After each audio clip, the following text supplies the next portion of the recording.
आमदन के हदफ के हवाले से तो वो 4,950 अरब रुपए रखा जा सकता है। कुछ सब्सिडीज के हवाले से भी बात करें गवर्नमेंट, लेकिन देखना यह है कि कल जो आने वाला बजट है वो डिसाइड करेगा कि जो कयास आराइयां हैं कि किसी ना किसी हद तक आवाम को रिलीफ मिलेगा, वो मिल भी पाता है या नहीं मिल पाता। तो क्या कल विफाकी बजट आवाम दोस्त होने की तवक्को जो है वो की जा सकती है? इस पर बात कर लेते हैं। लगारी साहब, आपको लगता है कल का जो आने वाला बजट है वो होगा किसी हद तक आवाम दोस्त? अगर हालात हैं अवाम दोस्त बजट होने के तो अवाम दोस्त होगा, अगर हालात नहीं हैं तो अवाम दोस्त नहीं होगा। जाहिर सी बात है, पिछले 2.5 साल में जो कुछ इकनॉमी को मैनेज किया गया और जिस तरह के बड़े बड़े बुकरात इकनॉमी को ठीक करने के लिए लाए गए और जिस तरह से उन्होंने इकनॉमी को ठीक करने की कोशिश की हैं, तो इस तरह से तो ये हुआ है कि 2-3 चीज़ें बहुत खुलकर सामने आई हैं। महंगाई का एक तूफान आया है, लोगों के रोज़गार ख़त्म हुए हैं, लोगों के घर ख़त्म हुए हैं और इन्होंने अपने टारगेट्स वो बनाए जो लोगों को ज़्यादा से ज़्यादा तकलीफ दे सकते थे। फिर कार्टेल बने, चीनी का कार्टेल बना और उसको मफादात उसके सर्व किए गए, उनको ज़्यादा से ज़्यादा फायदे पहुंचाए गए। फिर आटे का कार्टेल बना, फिर वो जो कंपनियां थी, इसकी इलेक्ट्रिक की कंपनियां, बिजली की कंपनियां थी, उनके लिए एक कार्टेल बना, उसके फायदे पहुंचाए गए। फिर उसके बाद जो है वो अभी आप देख रहे हैं 50-50 लाख भी जुर्माना होता है, जिसको जुर्माना कहा जा रहा है। और ये टोटल हैस्कोर और शायद ये जो बड़ी बड़ी कंपनियां तेल रोक कर बैठी हुई हैं, दुनिया मारी मारी फिर रही है, दुनिया को वो गाहक नहीं मिल रहे हैं, मुफ्त में देने को तैयार है। वो ये तक कहने को तैयार है कि भाई बाद में डेफर का पेमेंट कर दीजिएगा, बाद में जब आपसे हो सके तो कहिएगा। यहाँ ये सूरत हाल है कि लोगों को पेट्रोल नहीं मिल रहा है और इस तरह में हम अगर जश्न मनाएं कि जनाब 4 करोड़ रुपए का एक बड़ा जुर्माना, भारी जुर्माना हो गया है, तो मेरे ख्याल में भारत कौम के साथ मजाक हो रहा है। इकोनॉमी हमारी एक टोटल फेलियर की तरफ गई है। अगर आपकी शराय नमू डेफिसिट में चली जाती है, माइनस में चली जाती है, तो फिर तो आप इकोनॉमी को स्टेबल कैसे करेंगे, लोगों को आवाम दोस्त बजट कैसे देंगे? फिर आपके पास है क्या, लोगों को देने के लिए क्या है? आप टैक्स भी नहीं लेना, बढ़ाने की बात कर रहे हैं, तो फिर आप जो है क्या, यानी गवर्न करने का क्या है? हमने बड़ी मैनेजमेंट की, आप बता क्यों नहीं रहे हैं? आप ये बता रहे हैं कि जनाब हमने $5 अरब के कर्जे अदा कर दिए। भाई ये तो बताएं ना कि आपने कितने अरब डॉलर के कर्जे ले लिए। फिर आपने 13-14% जो है शरह बनाई इंटरेस्ट की, और इंटरेस्ट की बनाकर आपने अपने दोस्तों से कर्जे पकड़े और यहाँ में रखे और अपनी साख बहाल करने की कोशिश की है। और अब आप 4-5 महीने में तो वो कर्जे वैसे ही आपके ऊपर इतने बढ़ जाने थे कि वो आप पर बढ़ चुके हैं। आपने बहुत ज्यादा कर्जे ले लिए, उनमें से कुछ अदा किए कि जी हमने इतने पैसे अदा कर दिए। आप असल बताएं कि आपने कितना बोझ डाला है इकोनॉमी पर, और इकोनॉमी कैसे वो करेगी। मेरे खुदा ना करे, खुदा ना करे, खुदा ना करे, मुझे ये लग रहा है कि हम डेफिसिट की तरफ, हम बैंक करप्सी की तरफ जा रहे हैं और ये मामलात हमें ज्यादा खराब होंगे। आप ये बजट तो हो जाएगा, उसमें तालियां भी हो जाएंगी और उसमें वाह भी हो जाएगी। उसके बाद ज़िमनी बजट आना शुरू होंगे, महाना 15 रोज़ा बुनियादों पर जो है वो एक ज़िमनी बजट आएगा, फिर ज़िमनी बजट आएगा और लोगों की खाल उतारी जाएगी। खाल उतार कर लोगों की उसको बेचा जाएगा और अपने खसारे पूरे किए जाएंगे। मुजम्मल सोहरावर्दी साहब, लगारी साहब ने बड़ा अच्छा पॉइंट यहाँ पर उठाया कि ज़िमनी बजट आता है। हमने भी माजी में देखा है, पिछले साल ही 3 से 4 दफा ज़िमनी बजट सामने आ गया था। बहरहाल जो कल का विफाकी बजट है, आप समझते हैं अवाम दोस्त होने की तवक्को है उस पर? नहीं, एक तो मैं नहीं समझता वो अवाम दोस्त होगा। दूसरा, मुझे इस हुकूमत की जो इस वक्त पॉलिसी है, इकोनॉमिक पॉलिसी, उस पर एक छोटा सा चुटकुला बहुत फिट आता है कि एक बैंक में डकैती हो गई और डाकू 50 लाख रुपया चोरी करके चले गए डकैती करके। बैंक मैनेजर ने रिपोर्ट कर दिया कि मेरा 1 करोड़ रुपया चला गया है। तो डाकू परेशान थे कि हम 50 लाख लेके आए हैं, 50 लाख कहाँ चला गया। इस गवर्नमेंट ने भी सारा कुछ कोरोना पे डाल दिया और कोरोना भी परेशान है कि मैंने तो इतना नुकसान नहीं किया है जितना ये हुकूमत ने मेरे ऊपर डाल दिया है। आप देखें पिछले साल इस हुकूमत की क्या तरक्की की शरह बहुत अच्छी थी, खुद इन्होंने रिवाइज की है। ये 70 साल की पहली हुकूमत है जिसने 1 साल झूठ बोलते रहे तरक्की की जरा के हवाले से, और फिर कहते हैं कि हम बड़ी ऑनेस्ट हुकूमत हैं, हम बड़ी अपराइट हुकूमत हैं, हमारी साख बहुत आला है। और आज जब उस पर फिनांस मिनिस्टर से सवाल हुआ तो उन्होंने कहा हाँ वो गलती हो गई थी, इसलिए हमने उसको 1 साल बाद करेक्ट कर लिया। तो मेरा मतलब है पिछले साल बेरोजगारी नहीं बढ़ी थी, पिछले साल महंगाई नहीं बढ़ी थी, पिछले साल शराय तरक्की जो है तरक्की की नंबर नीचे नहीं आई थी, पिछले साल कर्जे नहीं बढ़े थे, पिछले साल क्या नहीं हुआ था जो इस साल नहीं होगा। मेरा मतलब है कि कोरोना भी बहुत परेशान है, कि मेरा मतलब है उतना मेरे ऊपर ना डालें। आप तो पिछले साल से ही डूबे हुए थे, मैंने इतना नुकसान नहीं किया जितना आपने मेरे से पहले अपना खुद कर लिया था। लिहाजा अवाम दोस्त बजट वो गवर्नमेंट देती है जो अवाम दोस्त हो। हमने जितनी बिजली की कीमत बढ़ाई है पिछले 2 सालों में, क्या वो अवाम दोस्त थी? उसके बाद वज़ीर-ए-आज़म ने खुद कहा नहीं बहुत बढ़ गई है, अब नहीं और नहीं बढ़ानी है। फिर हमने और चीज़ें जो ये मतलब इस ईद पर मुर्गी का गोश्त जिस कीमत पे बिका है वो कभी हुआ है? चीनी की पूरी कमीशन की रिपोर्ट आ गई है, चीनी 85 रुपए ही रही है। आज इस्लामाबाद हाईकोर्ट ने भी कहा कि कमीशन तो इसलिए बनाया था कि चीनी महंगी की हुई है, चीनी तो 85 रुपए ही रह गई है, कमीशन बनाने का क्या फायदा हुआ? ये लगारी साहब ने बहुत अच्छी मिसाल दी है, लोगों को तेल नहीं मिला, ये एनआरओ दे दिया इन्होंने ऑयल कंपनीज को। आज जो आपने ब्रेकिंग खबर दी है, आपको उसे ऐसे पढ़ना चाहिए था कि आज हुकूमत ने तमाम ऑयल कंपनीज के साथ एक शानदार एनआरओ करके उन्हें 4 करोड़ रुपए में अवाम का इस्तेसाल करने पर शानदार मुबारकबाद। ठीक है जरूरी साहब, पॉइंट ऑफ व्यू आपका आ गया।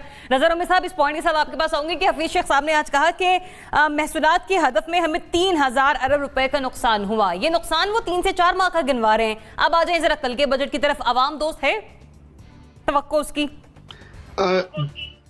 देखिए, बात ये है कि ये मईशत जो थी ये कोरोना वायरस के आने से पहले ही डावाडोल थी, बल्कि सुकड़ रही थी। जितनी पिछले 1-1.5 साल में हमने माशी जवाल देखा है, मेरे ख्याल से बहुत कम ही हिस्सा देखा है पाकिस्तान की तारीख में। 2 ही मौके थे, बल्कि 3। एक 1950s में जब हमारी इकोनॉमी कॉन्ट्रैक्ट हो गई थी, फिर एक 1971 की जंग के बाद जब हमारा टोटल जीडीपी जो है वो नीचे चला गया था, और तीसरा ये 2008 में जो फाइनेंशियल क्राइसिस आया था।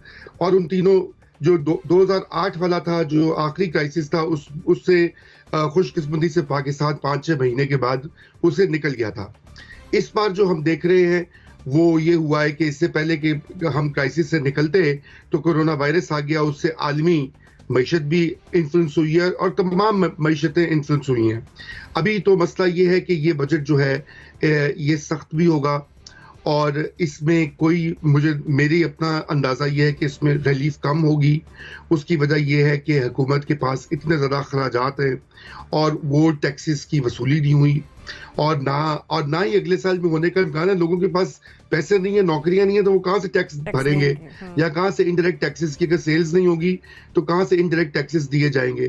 तो अभी जो है वो गवर्नमेंट को इस तरह का बजट लाना चाहिए जो प्रो ग्रोथ हो, प्रो डेवलपमेंट हो, जिसमें कि लोगों को रोजगार मिलने के मौके हों और इंफ्रास्ट्रक्चर पे काम हो, क्योंकि उसके अलावा कोई और तरीका नहीं है हमें अपनी मईशत को संभालने के लिए।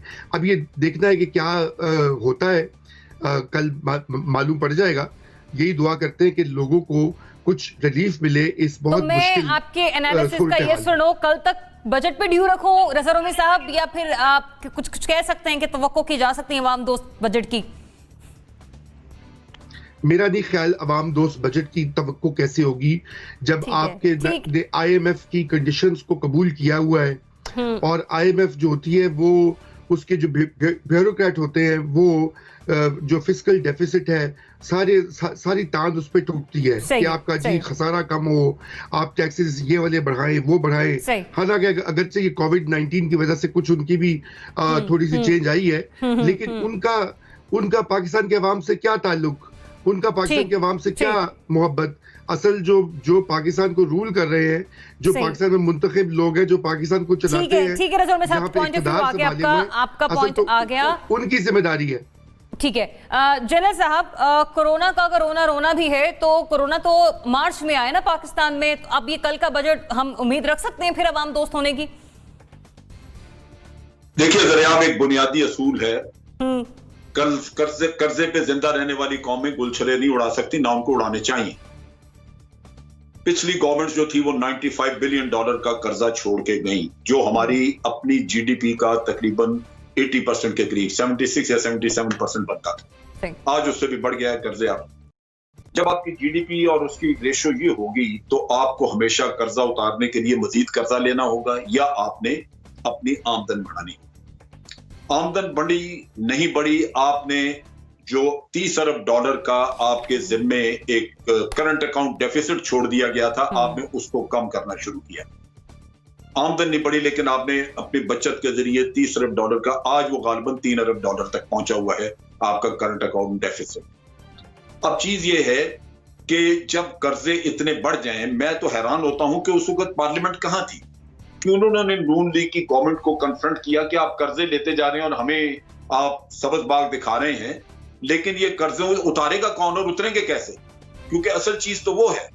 अब जब गवर्नमेंट जाती है 30 अरब का आपको खसारा छोड़ के जा रही है, 95 अरब डॉलर का आपको कर्जा दे के जा रही है और तकरीबन 1,500 या उससे कुछ ज्यादा अरब का आपको उन कंपनियों का PIA वगैरह इनका घाटा आपके जिम्मे लगा के जा रही है, और उसके साथ साथ सर्कुलर डेट आपका भी कोई वो भी तकरीबन 1,000 अरब रुपए के करीब 900 कुछ था, वो भी छोड़ के जा रही है। और फिर उस पर तुलना ये कि आखिरी 200 अरब जो रुपया आपके खजाने में था, अपने आखिरी दिन शाहिद खाकान अब्बासी उस पर चेक दस्तखत करके लोगों को बांट गए। लिहाजा पहले दिन से जब आपने हुकूमत चलानी है तो आपको कर्जे की जरूरत थी, वरना आप अगले दिन हुकूमत चला ही नहीं सकते क्योंकि खजाने में एक दमड़ी नहीं थी।